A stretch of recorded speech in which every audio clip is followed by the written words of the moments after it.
بسم الله الرحمن الرحيم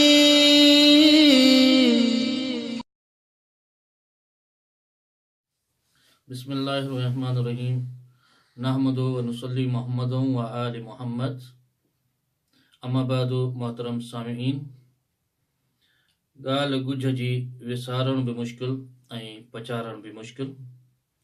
असां नूरानी लक़ब तव्हांजे नज़र करे रहिया आहियूं अली इब्न अबी तालिब जा। सिंधी ॿोली प्यारी ॿोली ऐं असांजी जीजल जी ॿोली, नंढे हूंदे ॿातड़ी ऐं वॾे हूंदे प्यारी ऐं उन खां बैद इन ई में सुघड़ पैदा थींदा आहिनि। बहरहाल जीजल ॿोली जो क़दुरु कंदा त महिरबानी थींदी। इंशाअल्लाह जेको आहे सो पे दर पे ज़हन इंसान ऐं अदीब इंसान असांजे क़रीब थींदा वेंदा ऐं उन प्यारे अंदाज़ में प्यारियूं शयूं तव्हांजे साम्हूं पेश कंदासीं। अॼु असीं 35 लक़ब ते अली इब्न अबी तालिब ते पहुता आहियूं ऐं जेको आहे सो मौला जो लक़ब आहे साहिबुल क़राबत वल क़ुरबत, यानी पैगंबर जी क़राबत ऐं क़ुरबत जो हामिल अली इब्न अबी तालिब आहे। हक़ीक़त इहा आहे त असांजा हवास ऐं हवास ख़मसा खणी चओ उहे जेके आहिनि से महदूद आहिनि ऐं जेको आहे सो मसलन असांजो सूंघणु, असांजो ॿुधणु, असांजो सम्झणु, असांजो फ़हम, इहो जेको आहे सो मसलन जेकॾहिं ॿुधणु आहे त थोरे मरहले ऐं थोरे फ़ासिले ताईं ॿुधी ऐं सघे थो। सम्झ ऐं कैफ़ियत बि उहा बि कैफ़ियत जेका आहे सा महदूद आहे। सूंघणु उहो बि जेको आहे सो महदूद आहे। लेकिन हक़ीक़त इहा आहे त जेको आहे सो जेकॾहिं ॾिसजे त जेको असां जेको गुल खे सूंघूं था या उनजी ख़ुशबू असां महसूसु कयूं था त असांजे जेतिरो वेझो हूंदो तॾहिं महसूसु थिए थी।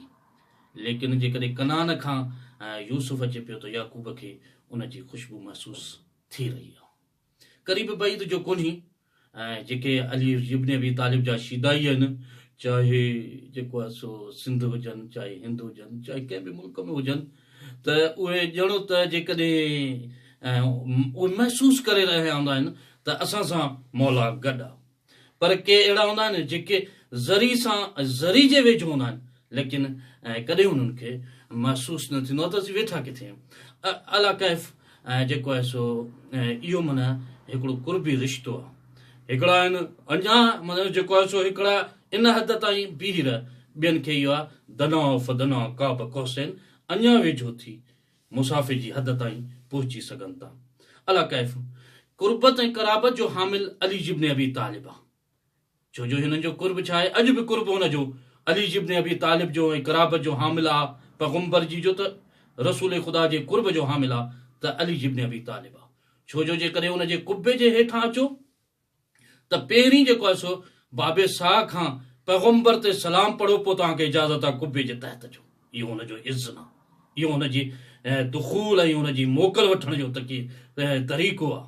इहो कुर्ब केतिरो आहे, इहो उन्स केतिरो आहे, हिननि जो उन्स ऐं कुर्ब केतिरो आहे। ॾिसो त बीबी ज़ैनब सलामुल्लाह अलैह जॾहिं यज़ीद जी दरबार में पहुती आहे त उते यज़ीद तान ॾिनो, यानी पूरे ख़ानदान खे कुहायाई। छो जो पहिरीं अली इब्न अबी तालिब जी शहादत, पोइ इमाम हसन जी शहादत, इमाम हुसैन अलैहिस्सलाम जी शहादत, हुनजे भाइरनि जी, उन खां बाद पंहिंजे भाइटियुनि जी, सभु कुझु उन खां बाद उतानो त सभु कुहायाई। उहा बसीरत ॾिसो कहिड़ी आहे, उहो कुर्ब कहिड़ो आहे ऐं वाक़ई ई क़राबत जा हामिल आहिनि। सुभान तआला जे लाइ को शिकवा न आहे। उहा भाई साहिब बसीरत, हुनजी बचड़ी अली इब्न अबी तालिब जी बचड़ी साहिब बसीरत कहिड़ी आहे, केतिरी आहे। फरमाइनि थियूं इल्ला जमीला, असां त सूंह खां सवाइ कुझु न आहे ॾिठो, यानी सिर्फ़ असां खां ख़िदमत वरिती आहे। इहो असांखे एज़ाज़ मिलियो आहे, इहा बसीरत आहे। ऐं इहो ॾिसणु खपे त कहिड़ी बसीरत आहे जेका इंसान खे अहल बैत ऐं मोहम्मद आल मोहम्मद जे क़रीब ऐं क़ुरबत कराए सघे थी। ज़री जे ऐं ज़वारी जे वेझो त थी सघे थो, हाजी थियणु सवलो आहे, ज़वार थियणु सवलो आहे, लेकिन कुर्ब हासिल करण जे लाइ उन जे क़रीब जॾहिं थी वञे थो, जित बि हुजे त इंसान उन्हनि सां क़रीब रही सघे थो। ऐं इहो इन लक़ब खां बाद असीं ॿी किश्त में जेको आहे सो 36 लक़ब शुरू कंदासीं। वलहमदुलिल्लाह।